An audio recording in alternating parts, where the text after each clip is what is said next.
The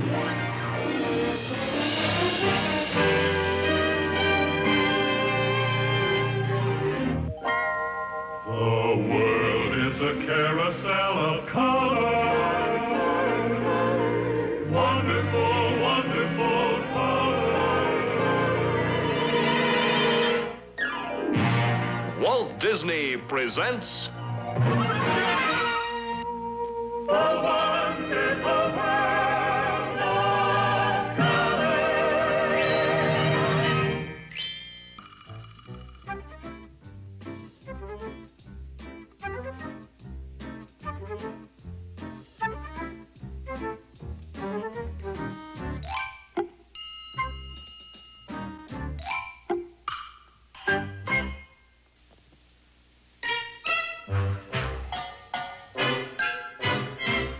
Now lie on the floor.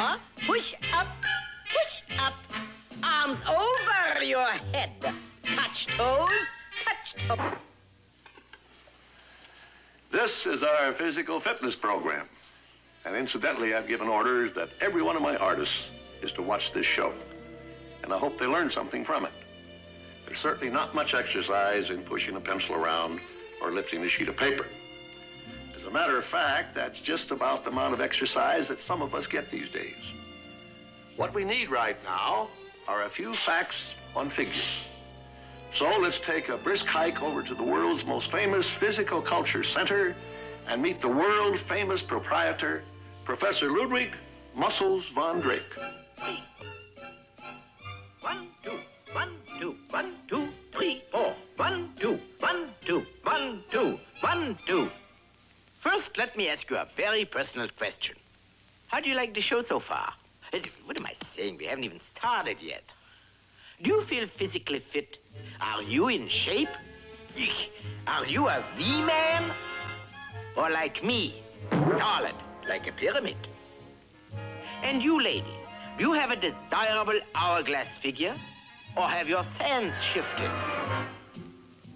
Are you fit, active, trim?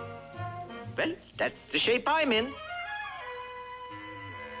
The trouble is you're getting soft because you don't get enough exercise. After all, you can't sit around all day on your big overstuffed chairs and expect to be fit. Oops. Or even expect to fit the chair for that matter.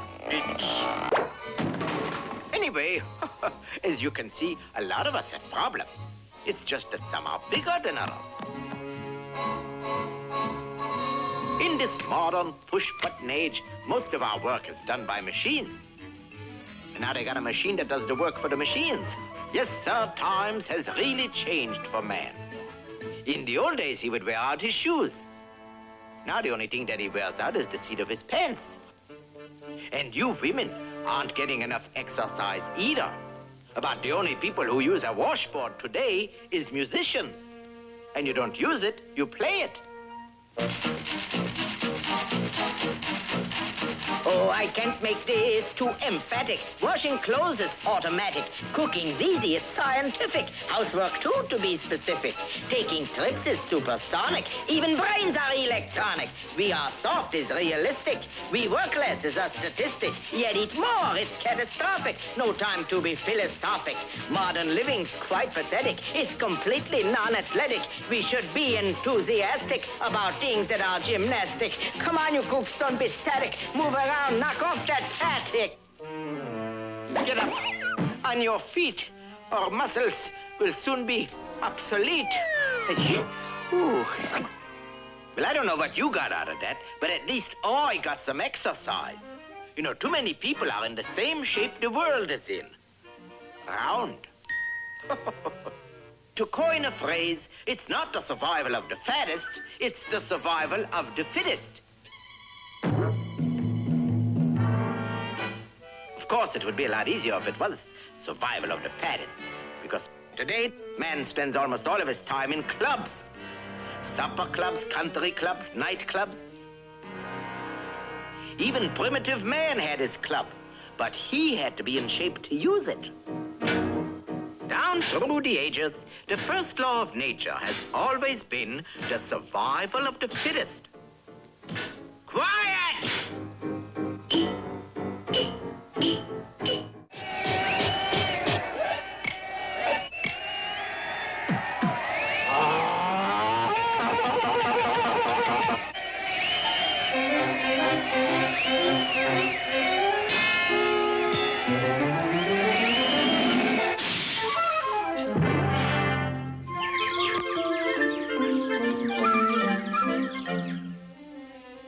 Anyway, you know, it was the ancient Greeks who first scientifically approached the problem of physical fitness. These learned scholars felt that for the mind to be alert, the body had to be in the same shape. In other words, brains and brawn could be mixed.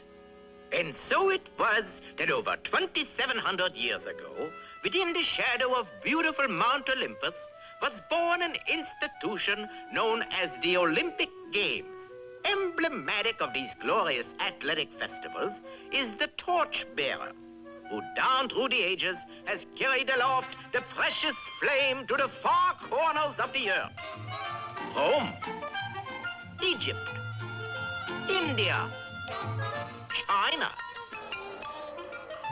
Through forests and trackless wastes, over mountains and sea, down to the present day, the ritual of the Olympiads demands that this heroic flame shall not become extinguished, but shall be kept burning at all costs.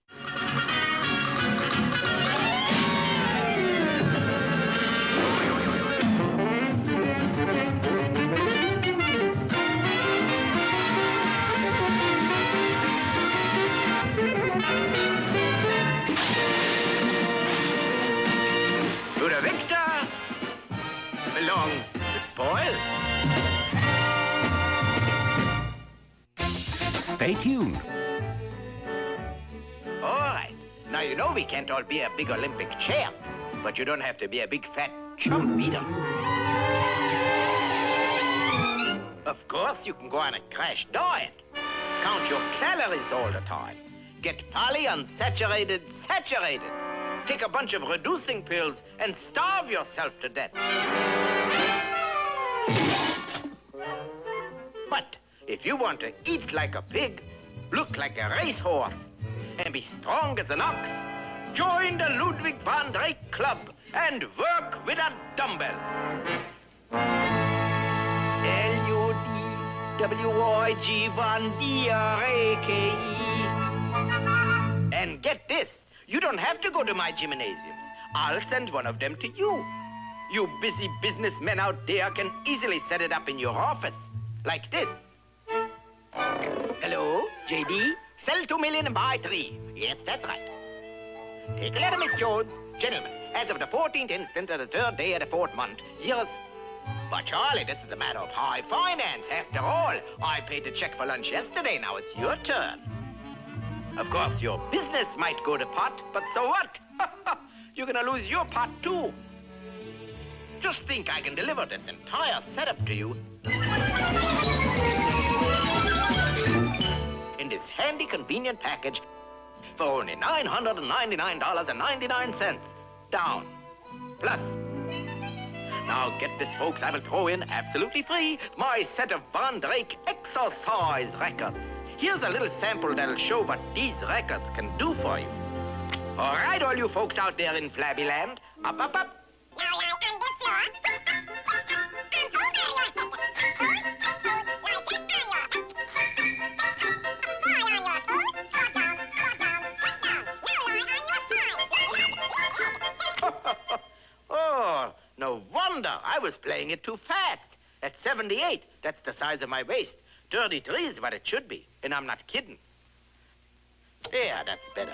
Now we do the calisthenics, the exercises. Now lie on the floor. Push up, arms over your head. Touch toes, lie flat on your back. Sit up, up high on your toes. Squat down. Now lie on your side. Lift leg. Stand up on your head. Do splits. Now, if you do this every morning, your muscles will really be toned up. I know. They used to laugh when I sat down to play. Now, listen.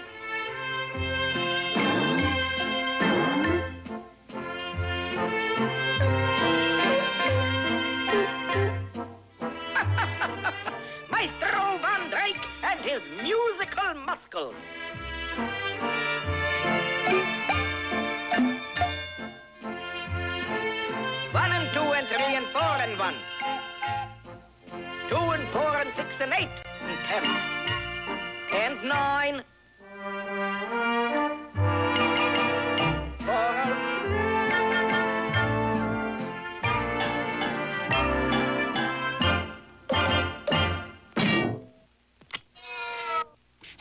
Oh, by the way, there are many ways to use your set of dumbbells, but by far the most popular is for paperweights, which leads us to a pile of letters from satisfied club members. Oh, here's a typical testimonial. Let's see what typical has to say. Quote, "Dear Professor, I used to come dragging home from work completely worn out. Nervous, unstrung, weak, and run down. Physically and mentally fatigued.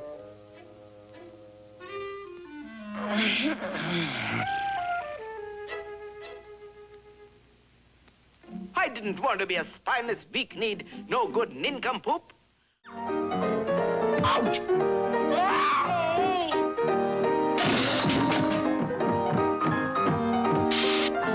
Well, wasn't that time well spent? How different we feel.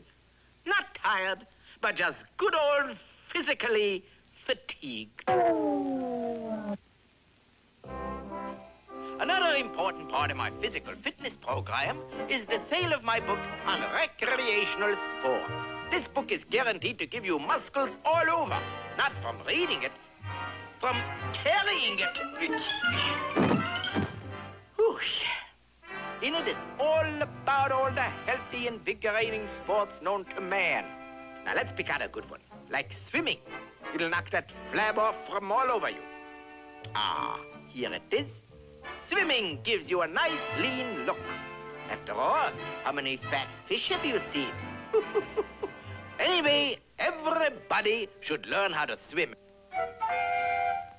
Perhaps no one factor has contributed so greatly to the popularity of swimming as the sensible bathing suit. It should not be too daring, yet bold enough to allow freedom of movement.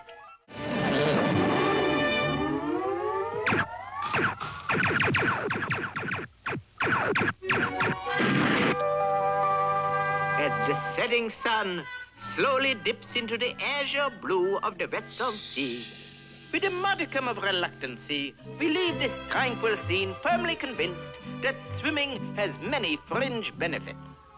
One of them being, once you have learned to swim, you can safely take up golf. Because you won't have to worry about those water hazards anymore. Say, I'll bet you didn't know that the word golf was derived from the old Anglo-Saxon word flog, which, as any swinger knows, is golf spelled backwards. An obvious choice because of duffers like me who flogging the ball all over the place. Of course, I've written it all down here in my book. 4! That's it, chapter 4, how to play flog. Out in the green open fields where a man can get away from it all. Happily, the golfer chooses his weapon. The modern golfer comes standard equipped with a set of scientifically matched and balanced clubs. Having covered the course, we come at last to the 19th hole, where we join our friends in the proverbial bull session that ends a perfect day of golf. Acquaintance be forgot, and days of old lang syne. Oh, we Americans are famous for our team sports, like football. Of course, only a few big, brawny kids with muscles can play football. But you folks can get plenty of good, healthy exercise just from watching it. You're getting out in the fresh air, jumping up and down, and cheering. Your lungs gets lots of exercise, too. Now, so you don't go jumping up and down and yelling in the wrong places, you gotta know exactly how football is played. And I am exactly the man to show you. After all, I wasn't known as Liverlegs Ludwig for nothing, you know.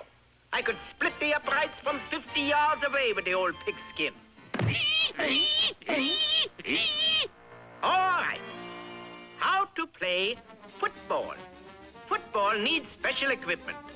A college covered with ivy, a coliseum or a stadium filled to overflowing with 100,000 rabid, wildly cheering fans, great armies of vendors, managers, mascots, photographers, sports writers, doctors, elaborate brass bands, assorted coaches, old grads like me, scores of Annie Oakleys, and 2 teams resplendent in brilliant uniforms create a riot of color and atmosphere unequaled by any other game on earth. It's good. Or is it? Yes? No. Yes? No. Yes? And there's the gun ending the half. Here's one for the books. The officials put their heads together. They reach their decision. And the score at the end of the half, taxidermy 7 and anthropology 12 and a half.